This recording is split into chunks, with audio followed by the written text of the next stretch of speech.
ಸ್ನೇಹಿತರೆ ನಮಸ್ಕಾರ. ಚಿತ್ರದುರ್ಗದ ರೇಣುಕಸ್ವಾಮಿಯನ್ನು ಹತ್ಯೆ ಮಾಡಿದಂಥ ಪ್ರಕರಣದಲ್ಲಿ ದೊಡ್ಡದೊಂದು ಬೆಳವಣಿಗೆ ನಡೆದಿದೆ. ಇಡೀ ಪ್ರಕರಣಕ್ಕೆ ಟ್ವಿಸ್ಟ್ ಸಿಗುವಂಥ ಸಾಧ್ಯತೆಯೂ ಕೂಡ ಇದೆ. ಯಾರೂ ಕೂಡ ಅಂದುಕೊಳ್ಳದಂತಹ ಒಂದು ಬೆಳವಣಿಗೆ ಈ ಪ್ರಕರಣದಲ್ಲಿ ನಡೆದು ಬಿಟ್ಟಿದೆ. ಚಿತ್ರದುರ್ಗದ ರೇಣುಕಸ್ವಾಮಿಯನ್ನು ಹತ್ಯೆ ಮಾಡಿದಂಥ ಪ್ರಕರಣದಲ್ಲಿ ಆರೋಪಿಯಾಗಿ ಜೈಲು ಸೇರಿರುವಂತಹ 17 ಜನ ಆರೋಪಿಗಳಲ್ಲಿ ಯಾರೂ ಕೂಡ ಇದುವರೆಗೆ ಬೇಲ್ ಅಪ್ಲಿಕೇಶನನ್ನು ಹಾಕಿರಲಿಲ್ಲ. ಕಾರಣ ಚಾರ್ಜ್ ಶೀಟ್ ಸಲ್ಲಿಕೆ ಆಗಲಿ, ಪೊಲೀಸರು ಒಂದು ಸಲ ಚಾರ್ಜ್ ಶೀಟನ್ನು ಸಲ್ಲಿಕೆ ಮಾಡಿಬಿಡಲಿ, ಆ ಬಳಿಕ ಆ ಚಾರ್ಜ್ ಶೀಟ್ನಲ್ಲಿ ಏನಿದೆ ಅನ್ನೋದನ್ನು ನೋಡಿಕೊಂಡು ಚಾರ್ಜ್ ಶೀಟ್ನ ಮೇಲೆ ಅಥವಾ ಚಾರ್ಜ್ ಶೀಟ್ನಲ್ಲಿ ಉಲ್ಲೇಖ ಮಾಡಿರುವಂಥ ಅಂಶಗಳ ಮೇಲೆ ಬೇಲ್ ಅಪ್ಲಿಕೇಶನನ್ನು ಹಾಕೋದಕ್ಕೆ ಸಹಾಯ ಆಗ್ತದೆ. ಜೊತೆಗೆ ಆಬ್ವಿಯಸ್ಲಿ ಪೊಲೀಸರು ಕೂಡ ಈ ಬೇಲ್ ಅಪ್ಲಿಕೇಶನ್ಗೆ ಅಬ್ಜೆಕ್ಷನನ್ನು ಹಾಕ್ತಾರೆ. ಇನ್ನೂ ಕೂಡ ನಮ್ಮದು ಚಾರ್ಜ್ ಶೀಟ್ ಕಂಪ್ಲೀಟ್ ಆಗಿಲ್ಲ, ನಮಗೆ ಇನ್ನೂ ಕೂಡ ಪ್ರಕರಣದ ತನಿಖೆ ಮಾಡೋದಿದೆ, ಈ ಸಂದರ್ಭದಲ್ಲಿ ಬೇಲ್ ಕೊಟ್ಟರೆ ಅವರು ಈ ಸಾಕ್ಷಿಗಳ ಮೇಲೆ ಪ್ರಭಾವವನ್ನು ಬೀರುವಂಥ ಸಾಧ್ಯತೆ ಇರ್ತದೆ ಮತ್ತು ಒಂದಷ್ಟು ಸಾಕ್ಷಿಗಳನ್ನು ನಾಶ ಮಾಡುವಂಥ ಸಾಧ್ಯತೆಯೂ ಕೂಡ ಇರ್ತದೆ. ಜೊತೆಗೆ ಈ ತನಿಖೆಯಲ್ಲಿ ಒಂದು ಸ್ವಲ್ಪ ಇನ್ವಾಲ್ವ್ ಆಗುವಂಥ ಸಾಧ್ಯತೆ ಇರ್ತದೆ. ಸೊ ದಟ್ಟು ಬೇಡ ಅವರಿಗೆ ಬೇಲನ್ನು ಕೊಡೋದು ಅನ್ನುವಂಥ ಒತ್ತಾಯವನ್ನು ಮಾಡಬಹುದು ಅನ್ನುವಂತಹ ಕಾರಣಕ್ಕೋಸ್ಕರ ಸಹಜವಾಗಿ ಬೇಲ್ ಅಪ್ಲಿಕೇಶನನ್ನು ರಿಜೆಕ್ಟ್ ಮಾಡಿ ಅಂತಲೂ ಕೂಡ ಮನವಿಯನ್ನು ಮಾಡ್ತಾರೆ ಯಾರು ಪೊಲೀಸರ ಕಡೆಯ ವಕೀಲರು. ಆದರೆ ಇದುವರೆಗೆ ಬೇಲ್ ಅಪ್ಲಿಕೇಶನನ್ನು ಸಬ್ಮಿಟ್ ಮಾಡದೇ ಇರೋರು ಈಗ ಸಡನ್ನಾಗಿ ಬೇಲ್ ಅಪ್ಲಿಕೇಶನನ್ನು ಸಬ್ಮಿಟ್ ಮಾಡಿದ್ದಾರೆ. ಹಾಗಾದರೆ ಯಾರೆಲ್ಲ ಬೇಲ್ ಅಪ್ಲಿಕೇಶನನ್ನು ಸಬ್ಮಿಟ್ ಮಾಡಿದ್ದಾರೆ, ಯಾಕೆ, ಇಲ್ಲಿ ಯಾವ ಆಧಾರದಲ್ಲಿ ಬೇಲನ್ನು ಕೇಳ್ತಾ ಇದ್ದಾರೆ? ಅದರಲ್ಲೂ ಕೂಡ ಶಾಕಿಂಗ್ ಏನು ಗೊತ್ತಾ, A1 ಆರೋಪಿನೇ ಬೇಲ್ ಅಪ್ಲಿಕೇಶನನ್ನು ಹಾಕಿರೋದು. ಯಾಕೆ? ಇವೆಲ್ಲದರ ಬಗ್ಗೆಯೂ ಕೂಡ ಕಂಪ್ಲೀಟ್ ಮಾಹಿತಿಯನ್ನು ನಿಮ್ಮ ಮುಂದೆ ಇಡ್ತಾ ಹೋಗ್ತೀನಿ. ಅದಕ್ಕಿಂತ ಮುಂಚೆ ನೀವಿನ್ನೂ ಕೂಡ ನಮ್ಮ ಚಾನಲನ್ನು ಸಬ್ಸ್ಕ್ರೈಬ್ ಮಾಡಿಲ್ಲ ಅಂದರೆ ದಯವಿಟ್ಟು ಕೂಡಲೇ ಸಬ್ಸ್ಕ್ರೈಬ್ ಮಾಡಿ ಸ್ನೇಹಿತರೆ. ನೋಡಿ, ನಾನು ಈಗಾಗಲೇ ಹೇಳಿದಂತೆ ಚಿತ್ರದುರ್ಗದ ರೇಣುಕಸ್ವಾಮಿಯ ಹತ್ಯೆ ಪ್ರಕರಣದಲ್ಲಿ ಆರೋಪಿಯಾಗಿರುವಂಥ 17 ಜನರು ಕೂಡ ಬೇಲ್ ಅಪ್ಲಿಕೇಶನನ್ನು ಇದುವರೆಗೂ ಕೂಡ ಹಾಕಿರಲಿಲ್ಲ. ಆದರೆ ಇದೇ ಮೊದಲ ಬಾರಿಗೆ 2 ಬೇಲ್ ಅಪ್ಲಿಕೇಶನ್ ಈಗ ಕೋರ್ಟ್ನ ಮುಂದೆ ಬಂದಿದೆ. ಅದರಲ್ಲೂ ಕೂಡ ಒಂದು ಬೇಲ್ ಅಪ್ಲಿಕೇಶನ್ ಹೋಗಿರುವಂಥದ್ದು ಸಿಕ್ಕಾಪಟ್ಟೆ ಇಂಟ್ರೆಸ್ಟಿಂಗ್ ಮತ್ತು ಕ್ಯೂರಿಯಾಸಿಟಿಯನ್ನು ಹೆಚ್ಚಿಸುವಂಥದ್ದು. ಅದು ಬೇರೆ ಯಾರೂ ಅಲ್ಲ, ಪ್ರಕರಣದ A1 ಆರೋಪಿಯಾಗಿರುವಂಥ ಪವಿತ್ರ ನಟಿ ಮತ್ತು ದರ್ಶನ್ ಅತ್ಯಾಪ್ತೆ ಅಂತೇಳಿ ಗುರುತಿಸಿಕೊಂಡಿರುವಂಥ ಪವಿತ್ರ ಗೌಡ ಜಾಮೀನಿಗಾಗಿ ಅರ್ಜಿಯನ್ನು ಸಲ್ಲಿಸಿದ್ದಾಳೆ. ಈ ಪ್ರಕರಣದಲ್ಲಿ A1 ಆರೋಪಿಯೂ ಕೂಡ ಈಕೆ. ಈ ಹತ್ಯೆ ಪ್ರಕರಣದಲ್ಲಿ ದರ್ಶನ್ 2ನೇ ಆರೋಪಿ ಆದರೆ ಈಕೆ ಮೊದಲ ಆರೋಪಿ. ಜೂನ್ 11ರ ಮಂಗಳವಾರ ಪವಿತ್ರಳನ್ನು ಬೆಂಗಳೂರಿನ ಪೊಲೀಸರು ಬಂಧನವನ್ನು ಮಾಡಿದರು. ಸದ್ಯ ಪರಪ್ಪನ ಅಗ್ರಹಾರ ಜೈಲಿನಲ್ಲಿ ನ್ಯಾಯಾಂಗ ಬಂಧನದಲ್ಲಿದ್ದಾಳೆ ಇದೇ ಪವಿತ್ರ. ನ್ಯಾಯಾಂಗ ಬಂಧನದ ಅವಧಿ ಆಗಸ್ಟ್ 28ರ ತನಕ ವಿಸ್ತರಣೆಯೂ ಕೂಡ ಆಗಿದೆ. ಹಾಗಾಗಿ ಅಲ್ಲಿವರೆಗೂ ಕೂಡ ಜೈಲಿನಲ್ಲಿ ಇರೋದು ಕಾಯಮಾಗಿದೆ. ಕಳೆದ 2 ತಿಂಗಳಿನಿಂದ ಇವರ ಜೈಲು ವಾಸ ಕಾಯಂ ಆಗ್ತಾನೆ ಇದೆ. ಇನ್ನು ಸೋಮವಾರ ನಟಿ ಪವಿತ್ರ ಗೌಡ ಸಹಜವಾಗಿ ಬೇಲ್ ಅಪ್ಲಿಕೇಶನನ್ನು ವಕೀಲರ ಮೂಲಕ ಹಾಕಿಸಿದ್ದಾರೆ ಅನ್ನೋಂಥ ಮಾಹಿತಿ ಸಿಗ್ತಾ ಇದೆ. ಬೆಂಗಳೂರಿನ CH 57ನೇ ಕೋರ್ಟ್ಗೆ ಜಾಮೀನಿಗಾಗಿ ಅರ್ಜಿಯನ್ನು ಸಲ್ಲಿಕೆ ಮಾಡಿದ್ದಾರೆ ಅನ್ನುವಂತಹ ಮಾಹಿತಿ ಸಿಗ್ತಾ ಇದೆ. ಅರ್ಜಿ ವಿಚಾರಣೆಯನ್ನು ನಡೆಸಿದಂಥ ಕೋರ್ಟು ಪೊಲೀಸರಿಗೆ ನೋಟಿಸನ್ನು ಕೂಡ ಕೊಟ್ಟಿದೆ ಅನ್ನೋದು ಈಗ ಸದ್ಯಕ್ಕೆ ಎನ್ನುವಂಥ ಇನ್ಫಾರ್ಮೇಷನ್ಸ್. ಹೌದು, ಸಹಜವಾಗಿ ಇಂಥದ್ದೊಂದು ಬೆಳವಣಿಗೆ ನಡೆಯುತ್ತೆ ಅಂತೇಳ್ಬಿಟ್ಟು ಬಹುಶಃ ಯಾರೂ ಕೂಡ ಕಲ್ಪನೆಯನ್ನು ಮಾಡ್ಕೊಂಡಿರಲಿಲ್ಲ. ಕಾರಣ ಏನು ಅಂತ ಹೇಳಿದ್ರೆ ಚಾರ್ಜ್ ಶೀಟ್ ಸಲ್ಲಿಕೆ ಆಗಲಿಲ್ಲ. ಸೊ ದಟ್ ಇಲ್ಲಿವರೆಗೂ ಕೂಡ ಯಾರೂ ಬೇಲ್ ಅಪ್ಲಿಕೇಶನನ್ನು ಹಾಕಿರಲಿಲ್ಲ. ಬಟ್ ಮೊದಲ ಬಾರಿಗೆ ಈ ಪ್ರಕರಣದ A1 ಆರೋಪಿಯೇ ಬೇಲ್ ಅಪ್ಲಿಕೇಶನನ್ನು ಹಾಕಿರೋದು ಸಿಕ್ಕಾಪಟ್ಟೆ ಕುತೂಹಲಕ್ಕೆ ಕಾರಣವಾಗಿದೆ. ಇದೇ ಪ್ರಕರಣದಲ್ಲಿ ಆರೋಪಿಯಾಗಿರುವಂಥ ಅನುಕುಮಾರ್ ಸಹ ಜಾಮೀನಿಗಾಗಿ ಅರ್ಜಿ ಸಲ್ಲಿಕೆಯನ್ನು ಮಾಡಿದ್ದಾನೆ. ಸದ್ಯ ರೇಣುಕಸ್ವಾಮಿಯ ಹತ್ಯೆ ಪ್ರಕರಣದಲ್ಲಿ ಆರೋಪಿಗಳು ನ್ಯಾಯಾಂಗ ಬಂಧನದಲ್ಲಿದ್ದಾರೆ. ಆಗಸ್ಟ್ 14ರಂದು ಕೋರ್ಟು ನ್ಯಾಯಾಂಗ ಬಂಧನವನ್ನು 28ರವರೆಗೆ ಮುಂದೂಡಿಕೆಯನ್ನು ಮಾಡಿತ್ತು.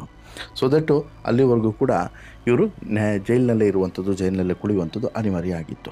ಈಗ ನಟಿ ಪವಿತ್ರ ಗೌಡ ಜಾಮೀನಿಗಾಗಿ ಅರ್ಜಿ ಸಲ್ಲಿಕೆ ಮಾಡಿರುವಂಥ ಅರ್ಜಿಯ ವಿಚಾರಣೆಯನ್ನು ನಡೆಸಿದಂಥ ಕೋರ್ಟು ವಿಚಾರಣೆಯನ್ನು ಆಗಸ್ಟ್ 22ಕ್ಕೆ ಮುಂದೂಡಿಕೆ ಮಾಡಿದೆ. ಬೆಂಗಳೂರಿನ ಕಾಮಾಕ್ಷಿಪಾಳ್ಯ ಪೊಲೀಸ್ ಠಾಣೆಯ ಪೊಲೀಸರಿಗೆ ಒಂದು ನೋಟಿಸನ್ನು ಕೂಡ ಈಗ ಕೊಟ್ಟಿದೆ. ಜೊತೆಗೆ ಹತ್ಯೆ ಪ್ರಕರಣದ ವಿಚಾರಣೆಯನ್ನು ನಡೆಸ್ತಿರುವಂಥ ಈ ಕಾಮಾಕ್ಷಿಪಾಳ್ಯ ಠಾಣೆ ಪೊಲೀಸರಿಗೆ ಆಕ್ಷೇಪಣೆಯನ್ನು ಸಲ್ಲಿಸೋದಕ್ಕೆ ಮತ್ತು ಇದಕ್ಕೆ ಸಂಬಂಧಪಟ್ಟಂತೆ ಮಾಹಿತಿಯನ್ನು ಕೊಡಬೇಕು ಅಂತ ಹೇಳಿಬಿಟ್ಟು ನೋಟಿಸನ್ನು ಕೂಡ ಇಶ್ಯೂ ಮಾಡಿದೆ. ಇನ್ನು ಪವಿತ್ರ ಗೌಡ ಪಾತ್ರದ ಬಗ್ಗೆ ಮತ್ತು ಪವಿತ್ರ ಗೌಡ ಈ ಪ್ರಕರಣದಲ್ಲಿ A1 ಆರೋಪಿ, ಹೀಗಾಗಿ ಆಕೆಗೆ ಬೇಲ್ ಸಿಗುತ್ತಾ ಅನ್ನೋದು ಸದ್ಯಕ್ಕಿರುವಂಥ ಪ್ರಶ್ನೆ. ಬಟ್ ಮೇಲ್ನೋಟಕ್ಕೆ ಆಕೆಗೆ ಬೇಲ್ ಸಿಗೋದು ಸಾಧ್ಯನೇ ಇಲ್ಲ ಅನ್ನುವಂಥ ಚರ್ಚೆಗಳನ್ನು ಸಾಕಷ್ಟು ಜನ ಮಾಡ್ತಿದ್ದಾರೆ. ಕಾರಣ ಏನು ಅಂತ ಹೇಳಿದ್ರೆ ಇಲ್ಲಿ ಈಗಾಗಲೇ ಹೇಳಿದಂತೆ ದರ್ಶನ್ ಪರ ವಕೀಲರು ಕೂಡ ತುಂಬ ಸೀನಿಯರ್ ವಕೀಲರು, ಅವರೆಲ್ಲರೂ ಕೂಡ ಜಾಮೀನು ಅರ್ಜಿಯನ್ನು ಇಲ್ಲಿ ಹಾಕದೇ ಇರೋದಕ್ಕೆ ಅಥವಾ ಮಾಡದೇ ಇರೋದಕ್ಕೆ ಪ್ರಮುಖವಾದಂಥ ಕಾರಣ ಏನು ಅಂತ ಹೇಳಿದ್ರೆ ಚಾರ್ಜ್ ಶೀಟ್ ಸಲ್ಲಿಕೆ ಆಗಿಲ್ಲ ಅಂತೇಳಿ. ಇನ್ನು ಒಟ್ಟಾರೆ ಈ ಪ್ರಕರಣ ನಡೆದು 75 ದಿನ ಆಗಿದೆ. ಇನ್ನೂ ಕೂಡ 15 ದಿನ ಟೈಮ್ ಇದೆ. 90 ದಿನಗಳ ಒಳಗೆ ಪೊಲೀಸರು ಚಾರ್ಜ್ ಶೀಟನ್ನು ಸಲ್ಲಿಕೆ ಮಾಡಬೇಕು. ಆದರೆ ಇದುವರೆಗೂ ಕೂಡ ಯಾರೂ ಕೂಡ ಬಿಡುಗಡೆಯನ್ನು ಬಯಸಿ ಜಾಮೀನು ಅರ್ಜಿಯನ್ನು ಸಲ್ಲಿಸಿರಲಿಲ್ಲ. ಖುದ್ದು ದರ್ಶನ್ ಕೂಡ ಬೇಲ್ಗಾಗಿ ಅರ್ಜಿಯನ್ನು ಹಾಕಿಲ್ಲ. ಈ ನಡುವೆ ಪ್ರಕರಣದ ಕೇಂದ್ರ ಬಿಂದು ಆಗಿದ್ದಂಥ ಪವಿತ್ರ ಗೌಡ ಮಾತ್ರ ಎಲ್ಲರಿಗಿಂತ ಮೊದಲೇ ಜಾಮೀನು ಬಯಸಿ ಅರ್ಜಿಯನ್ನು ಹಾಕಿರೋದು ಒಂದು ಕುತೂಹಲಕ್ಕೂ ಕೂಡ ಕಾರಣ ಆಗಿದೆ. ಈಗಾಗಲೇ ಡೆವಿಲ್ ಗ್ಯಾಂಗ್ನ ಸೆರೆಮನೆ ವಾಸ 60 ದಿನ ಪೂರೈಸಿ 75ನೇ ದಿನದತ್ತ ಕಾಲಿಡುತ್ತಿದೆ. ಅತ್ತ ದರ್ಶನ್ ಜೈಲು ವಾಸಕ್ಕೆ ಒಗ್ಗಿಕೊಂಡ್ರು ಅಲ್ಲಿನ ಊಟ ಸೇರಲಾರದೆ ಮನೆ ಊಟಕ್ಕಾಗಿ ಕೋರ್ಟ್ ಮನವಿಯನ್ನು ಮಾಡ್ತಾನೆ ಇದ್ದಾರೆ. ಆ ಊಟಕ್ಕೂ ತಮ್ಮನ್ನು ಒಗ್ಗಿಸಿಕೊಳ್ಳದಂಥ ಪ್ರಯತ್ನವನ್ನು ಮಾಡ್ತಿದ್ದಾರೆ. ದರ್ಶನ್ನಿಂದ ಹಿಡಿದು ಯಾವ ಆರೋಪಿಗಳು ಕೂಡ ರಿಲೀಸ್ ಆಗುತ್ತೆ ಅನ್ನುವಂಥ ನಂಬಿಕೆಯಲ್ಲಿ ಇಲ್ಲ ಅನ್ನೋದು ಕೂಡ ಸತ್ಯ. ಆದರೆ ಅಪವಿತ್ರ ಕಾರ್ಯಕ್ಕೆ ಕಾರಣವಾದಂಥ A1 ಆರೋಪಿಯಾಗಿರುವಂಥ ಪವಿತ್ರ ಮಾತ್ರ ಜೈಲಿನಿಂದ ಮುಕ್ತಿಯನ್ನು ಬಯಸಿರೋದು ಮಾತ್ರ ವಿಚಿತ್ರ. ಜೊತೆಗೆ ಆಕೆ ರಕ್ಷಾಬಂಧನದ ದಿನ ಅಹಂಕಾರದ ವರ್ತನೆಯನ್ನು ಕೂಡ ತೋರಿದ್ದಾಳೆ ಅನ್ನೋದ್ರ ಬಗ್ಗೆ ಕೂಡ ಚರ್ಚೆ ಆಗ್ತಿದೆ. ಇದೆಲ್ಲದರ ನಡುವೆ ರೇಣುಕಾಸ್ವಾಮಿಯ ಹತ್ಯೆ ಪ್ರಕರಣದಲ್ಲಿ ಪವಿತ್ರಗೌಡ ಪಾತ್ರ, ಪವಿತ್ರಗೌಡ ಈ ಎಲ್ಲ ಪ್ರಕರಣ ನಡೀಲಿಕ್ಕೆ ಅಥವಾ ಆಕೆಗೆ ಆ ರೇಣುಕಾಸ್ವಾಮಿ ಮಾಡಿದಂತಹ ಒಂದಷ್ಟು ಅಶ್ಲೀಲ ಮೆಸೇಜ್ಗಳೇ ಇಷ್ಟಕ್ಕೆಲ್ಲ ಕಾರಣವಾಯಿತು ಅನ್ನೋದು ಈ ಪ್ರಮುಖ ಉದ್ದೇಶ ಆಗಿದ್ದರೂ ಕೂಡ ಇಲ್ಲಿ ಹತ್ಯೆಯಂತಹ ಭೀಕರ ಕೃತ್ಯ ಮಾಡಿದಂಥ ಕಾರಣಕ್ಕೋಸ್ಕರ ಮತ್ತು ಪ್ರಚೋದನೆ ಮಾಡಿಸಿದಂಥ ಕಾರಣಕ್ಕೋಸ್ಕರ ಅಥವಾ ಈ ರೀತಿ ನಡಿಬೇಕು ಅನ್ನೋದಕ್ಕೆ ಸೂತ್ರಧಾರಿಯೇ ಈ ಪವಿತ್ರ ಆಗಿರೋದ್ರಿಂದ ಪವಿತ್ರಗೆ ಬೇಲ್ ಯಾವ ಕಾರಣಕ್ಕೂ ಕೂಡ ಸದ್ಯಕ್ಕಂತೂ ಕೊಡೋದಿಲ್ಲ ಅನ್ನೋದು ವಾಸ್ತವ. ಆದರೆ ಬೇಲ್ ಅಪ್ಲಿಕೇಶನ್ ಹಾಕಲಿಕ್ಕೆ ಕಾನೂನಿನೆಲ್ಲ ಅವಕಾಶ ಇದೆ, ಹಾಕಬಾರ್ದು ಅಂತೇನಿಲ್ಲ. ಬಟ್ ಅದನ್ನು ರಿಜೆಕ್ಟ್ ಮಾಡುವಂಥ ಅವಕಾಶ ಕೂಡ ನ್ಯಾಯಾಧೀಶರಿಗಿದೆ. ಸೊ ದಟ್ಟು ಈ ಅಪ್ಲಿಕೇಶನ್ ರಿಜೆಕ್ಟ್ ಆಗುತ್ತೆ ಅನ್ನೋದರಲ್ಲಿ ಡೌಟೇ ಇಲ್ಲ. ಇದು ಒಂದು ಭಾಗ. ಇನ್ನೊಂದು ಭಾಗ, ದರ್ಶನ್ ಯಾವಾಗ ಚಾರ್ಜ್ ಶೀಟ್ ಸಲ್ಲಿಕೆ ಆದ ಬಳಿಕನೇ ಬೇಲ್ ಅಪ್ಲಿಕೇಶನನ್ನು ಹಾಕ್ತಾರಾ ಅಥವಾ ಇವರ ಬೇಲ್ ಅಪ್ಲಿಕೇಶನನ್ನು ಭವಿಷ್ಯ ಏನಾಗುತ್ತೆ ಅನ್ನೋದನ್ನು ನೋಡಿಕೊಂಡು ಡಿಸೈಡ್ ಮಾಡ್ತಾರೆ ಅನ್ನೋದು ಸದ್ಯಕ್ಕಿರುವಂಥ ಪ್ರಶ್ನೆ. ಬಟ್ಟು ಈಗ ಸಿಕ್ಕಿರುವಂಥ ಇಲ್ಲಿವರೆಗೆ ಇರುವಂಥ ಮಾಹಿತಿಯ ಪ್ರಕಾರ ದರ್ಶನ್ ಚಾರ್ಜ್ ಶೀಟ್ ಸಲ್ಲಿಕೆ ಆದ ಬಳಿಕನೇ ಚಾರ್ಜ್ ಶೀಟ್ನಲ್ಲಿ ಏನೆಲ್ಲ ಉಲ್ಲೇಖ ಮಾಡಿದ್ದಾರೆ, ಯಾವ ಗ್ರೌಂಡ್ಸ್ ಬೇಸಿಸ್ನಲ್ಲಿ ಒಂದಷ್ಟು ವಿಚಾರಗಳನ್ನು ಅವಲೋಕನ ಮಾಡಿದ್ದಾರೆ. ಜೊತೆಗೆ ಹೇಗೆ ಹೋದರೆ ಇಲ್ಲಿ ಬೇಲ್ ಸಿಗೋದು ಈಸಿ ಆಗ್ತದೆ, ಯಾವ ಮಿಸ್ಟೇಕನ್ನು ಇಲ್ಲಿ ಮಾಡಬಾರ್ದು, ಹೀಗೆ ಸಾಕಷ್ಟು ವಿಚಾರಗಳ ಬಗ್ಗೆ ಈ ವಕೀಲರು ಸಹಜವಾಗಿ ಚರ್ಚೆಯನ್ನು ಮಾಡಿ ನಂತರ ಮಾಹಿತಿಯನ್ನು ಕೊಡ್ತಾರೆ. ಆ ಮಾಹಿತಿಯನ್ನಷ್ಟೇ ಕೋರ್ಟ್ನ ಮುಂದೆ ಇಡಬೇಕು ಅನ್ನುವಂಥ ಸೂಚನೆಯನ್ನು ಕೂಡ ಹೇಳ್ತಾರೆ. ಯಾರಿಗೆ? ದರ್ಶನ್ಗೆ. ಇದಾದ್ರ ಜೊತೆಗೆ ದರ್ಶನ್ ಪರ ವಕೀಲರು ಈಗಾಗಲೇ ಈ ಪ್ರಕರಣದಲ್ಲಿ ಚಾರ್ಜ್ ಶೀಟ್ ಸಲ್ಲಿಕೆ ಆದ ನಂತರ ಅವರು ಅಲ್ಲಿ ಏನೆಲ್ಲ ಅಂಶಗಳನ್ನು ಉಲ್ಲೇಖ ಮಾಡಿದ್ದಾರೆ ಅನ್ನೋದನ್ನು ನೋಡಿಕೊಂಡು ಬೇಲ್ ಅಪ್ಲಿಕೇಶನ್ ಮೂವ್ ಮಾಡೋಣ ಅಂತ ಹೇಳ್ಬಿಟ್ಟು ವಿಜಯಲಕ್ಷ್ಮಿಗೆ ಹೇಳಿದ್ದಾರೆ. ಬಟ್ಟು ಸಹಜವಾಗಿ ವಿಜಯಲಕ್ಷ್ಮಿ ಆದಿಯಾಗಿ ಎಲ್ಲರೂ ಕೂಡ ಕುತೂಹಲದಲ್ಲಿದ್ದಾರೆ. ಒಂದು ಸಲ ಬೇಲ್ ಸಿಕ್ಬಿಟ್ರೆ ಸಾಕು, ಒಂದು ಸಲ ದರ್ಶನ್ ಹೊರಗೆ ಬಂದರೆ ಸಾಕು ಅನ್ನುವಂತಹ ಕಾತುರತೆಯಲ್ಲಿ ಪ್ರತಿಯೊಬ್ಬರು ಕೂಡ ಇದ್ದಾರೆ. ಆದರೆ ದರ್ಶನ್ಗೆ ದಿನಕ್ಕೆ ಈ ಜೈಲು ವಾಸದ ಉರುಳಿದೆಯಲ್ಲ ಅದು ಬಿಗಿ ಆಗ್ತಾನೇ ಇದೆ. ಈ ಪ್ರಕರಣದ ತನಿಖೆಯಲ್ಲೂ ಕೂಡ ಹೊಸ ಹೊಸ ಸಾಕ್ಷಿಗಳು ಸಿಗ್ತಾ ಇರೋದು ಕೂಡ ಆತಂಕಕ್ಕೆ ಕಾರಣ ಆಗಿದೆ. ಈ ನಡುವೆ ವಿಜಯಲಕ್ಷ್ಮಿ ಮತ್ತು ಮಗ ವಿನೀಶು ಜೈಲಿಗೆ ಮತ್ತೊಮ್ಮೆ ಭೇಟಿಯನ್ನು ಕೊಟ್ಟಿದ್ದಾರೆ. ಭೇಟಿ ಕೊಟ್ಟಂಥ ಸಂದರ್ಭದಲ್ಲಿ ಸಾಕಷ್ಟು ವಿಚಾರಗಳ ಬಗ್ಗೆ ಚರ್ಚೆಯನ್ನು ಮಾಡಿದ್ದಾರೆ. ಈ ಸಂದರ್ಭದಲ್ಲಿ ಮತ್ತೆ ಬೇಲ್ ವಿಚಾರವನ್ನು ಕೂಡ ಚರ್ಚೆಯನ್ನು ಮಾಡಿದಾಗ ಈ ರೀತಿ ಇದೆ ಎನ್ನುವಂಥ ಮಾಹಿತಿಯನ್ನು ಕೊಟ್ಟಿದ್ದಾರೆ. ಹೇಗೂ 75 ದಿನ ಆಯ್ತಲ್ಲ, ಇನ್ನೊಂದು 15 ದಿನದ ಒಳಗಡೆ ಪೊಲೀಸರು ಚಾರ್ಜ್ ಶೀಟನ್ನು ಸಲ್ಲಿಕೆ ಮಾಡಬೇಕು ಅನ್ನುವಂತಹದ್ದು ಕಾನೂನಿನಲ್ಲಿರುವಂಥ ನಿಯಮ. ಆ ಕಡೆ ಈ ಕಡೆ ಆದರೂ ಕೂಡ 1-2 ದಿನ ಆಗುತ್ತೆ ಅಷ್ಟೇ, ಬಿಟ್ಟರೆ ಬೇರೆ ಏನಿಲ್ಲ.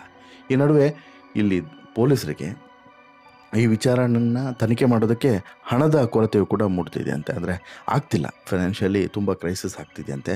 ಆ ಕಡೆ ಈ ಕಡೆ ಓಡಾಡಬೇಕು, ಖರ್ಚು ನೋಡ್ಕೊಬೇಕು, ತುಂಬ ಹಣದ ಕೊರತೆ ಇದೆ ಅನ್ನುವಂತಹ ಒಂದು ವಿಚಾರವನ್ನು ಕೂಡ ಪೊಲೀಸ್ ಮೂಲದವರು ಬಹಿರಂಗಗೊಳಿಸಿದ್ದಾರೆ. ಹೀಗಾಗಿ ಇದರ ಬಗ್ಗೆಯೂ ಕೂಡ ಒಂದಷ್ಟು ಸರ್ಕಾರ ಗಮನವನ್ನು ಹರಿಸಬೇಕು ಅನ್ನುವಂಥ ಮನವಿಯನ್ನು ಮಾಡಿದ್ದಾರೆ. ಹಾಗೆಯೇ ಈ ತನಿಖೆಗೆ ಅಗತ್ಯ ಸಹಕಾರವನ್ನು ಕೊಡುವಂತೆ ಕೇಳ್ಕೊಂಡಿದ್ದಾರೆ ಅನ್ನುವಂಥ ಮಾಹಿತಿ ಇದೆ. ಬಟ್ ಆದರೆ ಒಟ್ಟಾರೆಯಾಗಿ ಇಲ್ಲಿ ನಡೆದಿರುವಂಥ ಅಷ್ಟೂ ಬೆಳವಣಿಗೆಗಳ ಬಗ್ಗೆ ಗಮನವನ್ನು ಚೆಲ್ತಾ ಹೋದಾಗ ಸಿಕ್ಕಾಪಟ್ಟೆ ಇಂಟ್ರೆಸ್ಟಿಂಗ್ ಮತ್ತು ಟ್ವಿಸ್ಟ್ ಅಂತ ಹೇಳಿ ಅನಿಸೋದು ಪವಿತ್ರಗೌಡ ಬೇಲ್ ಅಪ್ಲಿಕೇಶನ್. ಈ ಬೇಲ್ ಅಪ್ಲಿಕೇಶನ್ ಏನಾಗುತ್ತೆ ಅದು ಸದ್ಯಕ್ಕಿರುವಂತಹ ಪ್ರಮುಖವಾದಂಥ ಕ್ಯೂರಿಯಾಸಿಟಿ. 22ನೇ ತಾರೀಕು ಏನಾಗುತ್ತೆ ಕಾದು ನೋಡೋಣ. ಅದಕ್ಕಿಂತ ಮುಂಚೆ ನಿಮ್ಮ ಅಭಿಪ್ರಾಯ ಏನು ಅನ್ನೋದನ್ನು ದಯವಿಟ್ಟು ಕಮೆಂಟ್ ಮಾಡಿ ತಿಳಿಸಿ. ಜೊತೆಗೆ ಈ ಸ್ಟೋರಿ ಇಷ್ಟ ಆಯಿತು ಅಂತ ಹೇಳಿದ್ರೆ ಲೈಕ್ ಮಾಡಿ, ಶೇರ್ ಮಾಡಿ, ಚಾನಲ್ಗೆ ಸಬ್ಸ್ಕ್ರೈಬ್ ಆಗೋದನ್ನು ಮರಿಬೇಡಿ.